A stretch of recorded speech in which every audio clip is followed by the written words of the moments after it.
Welcome back, ladies and gentlemen, to the Gentreo podcast. As always, I'm your host, Jacob Murphy. Joining me today is the founder and CEO of Gentreo, Renee Fry. Welcome in. Thank you. So I know that you're a big pet owner. Would that be a bit of an understatement? Yeah, my son accuses me of loving our dog as much as him and sometimes more. So one of the things that I know is not really known about Gentreo is how involved we are with pets. Can you talk a little bit on that? Sure, pets, a lot of people think are uh, a living relative, like a child or something like that. Unfortunately, in the eyes of estate planning, they're not a relative or a child.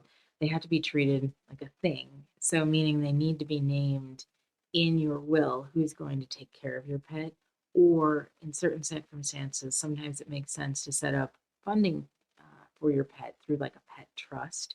And so, a lot of folks, again, they want to treat their pets like a person and like a child, but unfortunately, eyes of the courts, that's just not the case.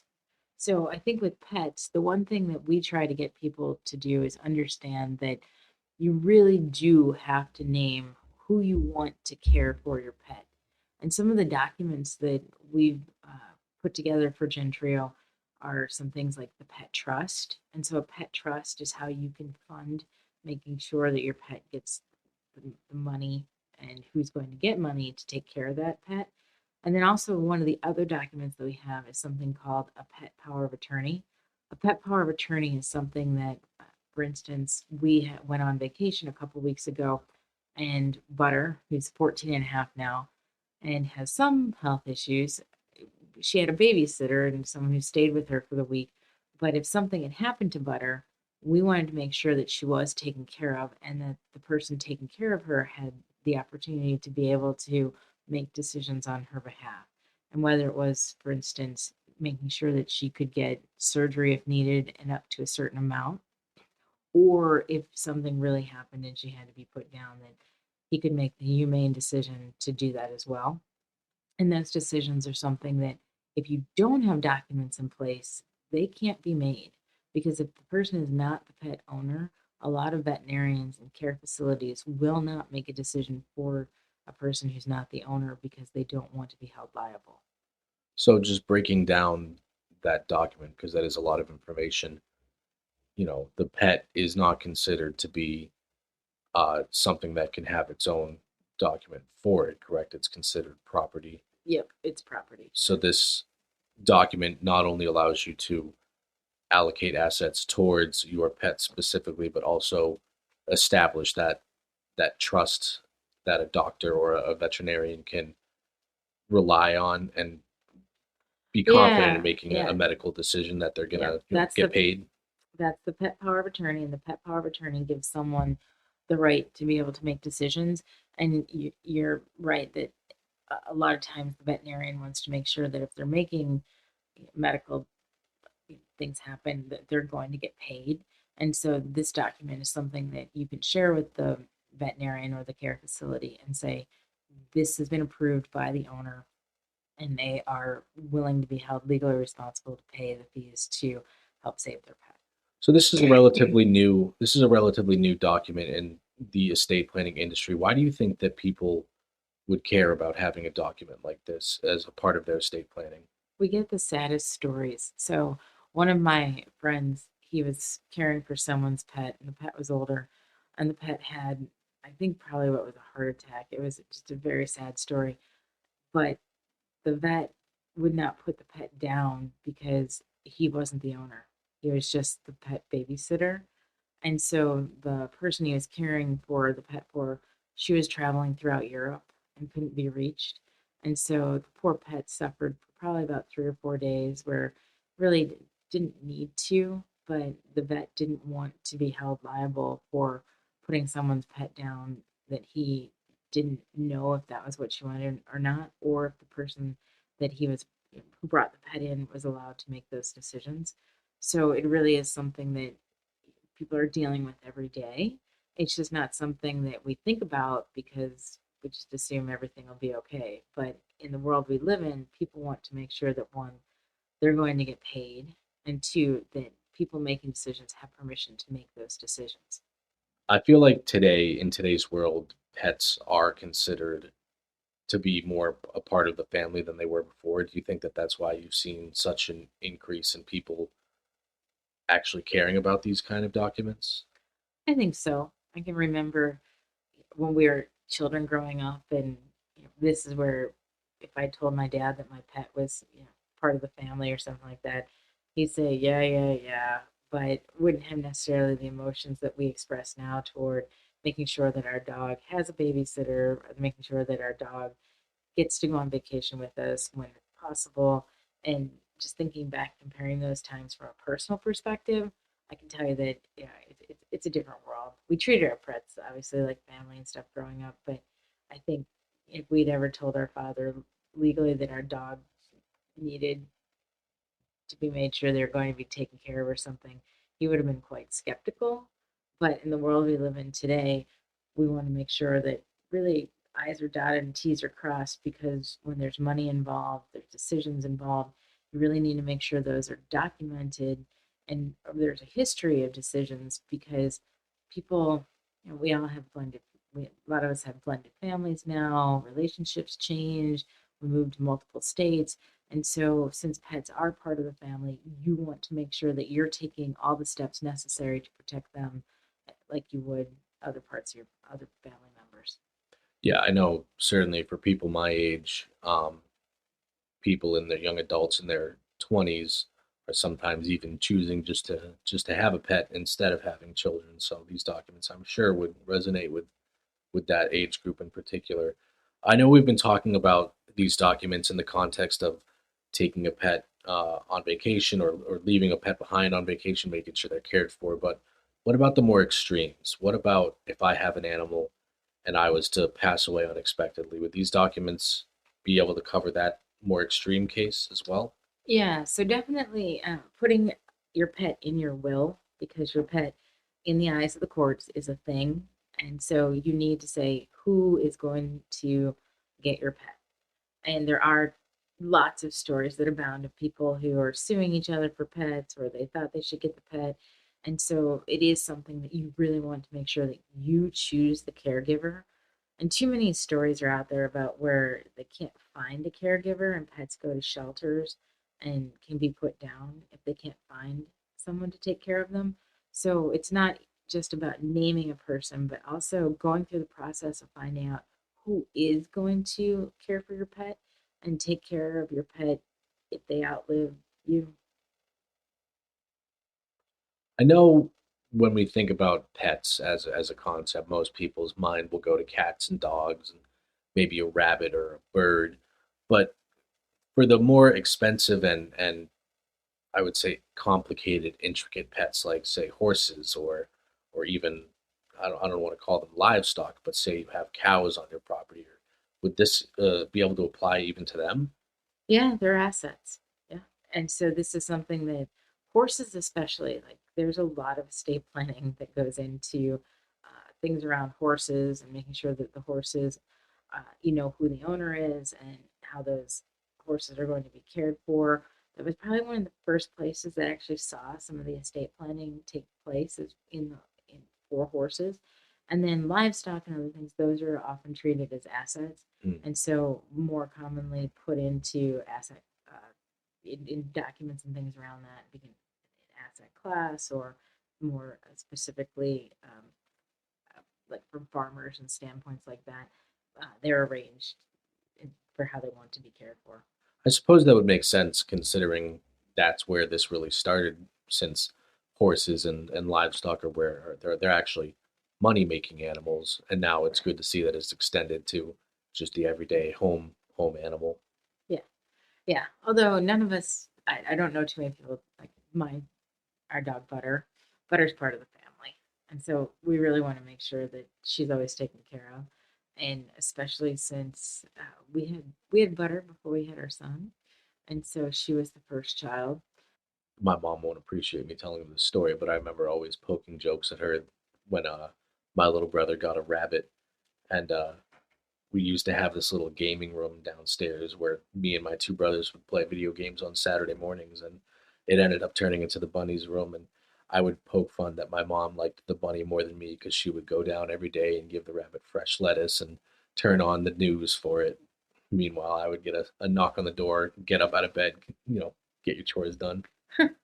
So Butter has a breakfast routine. We have to make sure she gets her medication. I leave the lights on for her, and so sometimes my husband come home and say, "Why is the TV on? Why are the lights on?" And no one's home. And we're like, "What do you mean no one was home? Butter was home." Although we've yet to figure out that she likes any TV shows better than others. But one of our friends, my friend Kimberly, she has poodles. Her family has poodles that enjoy anything that have dogs in the show. And so they try to find any show with dogs that their own dogs can sit and watch because she's shown us videos where they're completely mesmerized. Mm.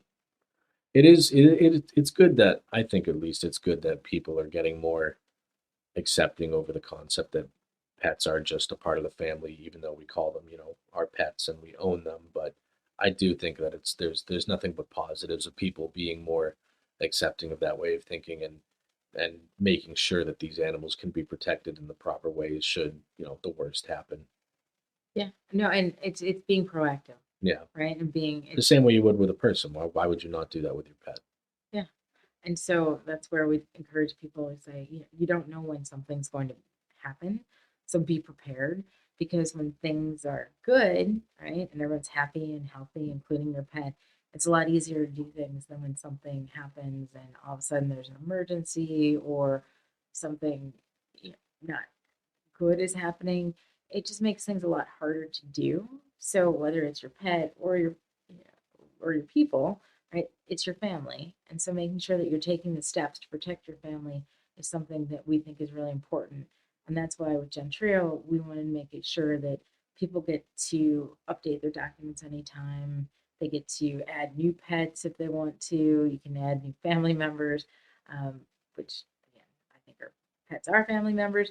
But it's about making sure that as your life changes, Gentreo is there with you across your life, and that includes your pets. And is it just the pet trust that's available and the pet power of attorney? Yep, or you can write your will and you can put your pet into your will as well. And then there's information there too, like pet information cards, so that you could share through your digital vault information. If you do have someone who's sitting, maybe a pet sitter that's coming for a day or two, but you want to make sure they know your pet's medical information, who your pet's veterinarian is, how to contact that.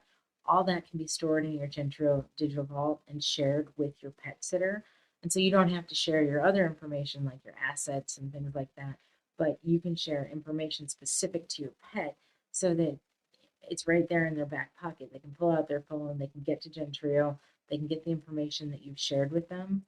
And so now instead of having to carry around a card or information or making up a packet, they just hit a few buttons and there's your veterinary information, the pet's medication, even things like daily routine. Like our dog likes to go for walks in the evening, not necessarily in the morning because she hasn't woken up yet. But you can put all of that now online instead of having to rewrite it each and every time that you go away for a day or two.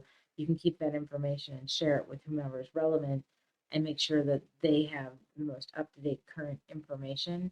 And then you can also change whoever you want to have access to at any time.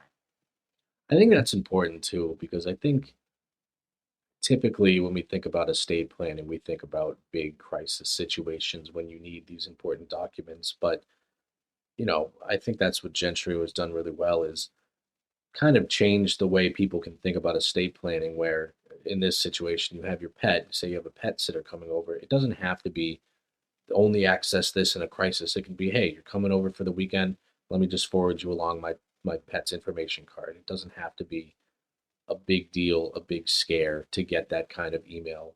It can just be, oh, yeah, this is just the information I'll need instead of a note on the fridge that may be incomplete. And then I got to call you, you know, heaven knows where you are in the world to figure it out. Yeah, I think that's a great point. And this again, so Gentry is built to stay with people throughout their lives because it's all these types of moments that you really want to make sure you're taking care of the people and your pets and the things you love. Yeah. What did you think about who was it? Was it Betty White and her dogs? Cats. Cats, I that's think right. She they're had cats, cats. right? I keep confusing her and the Queen of England because I know the Queen of England had dogs, and there was The also a corgis. story there. Yeah, Yeah. with probably a little more complicated estate plan around a pet.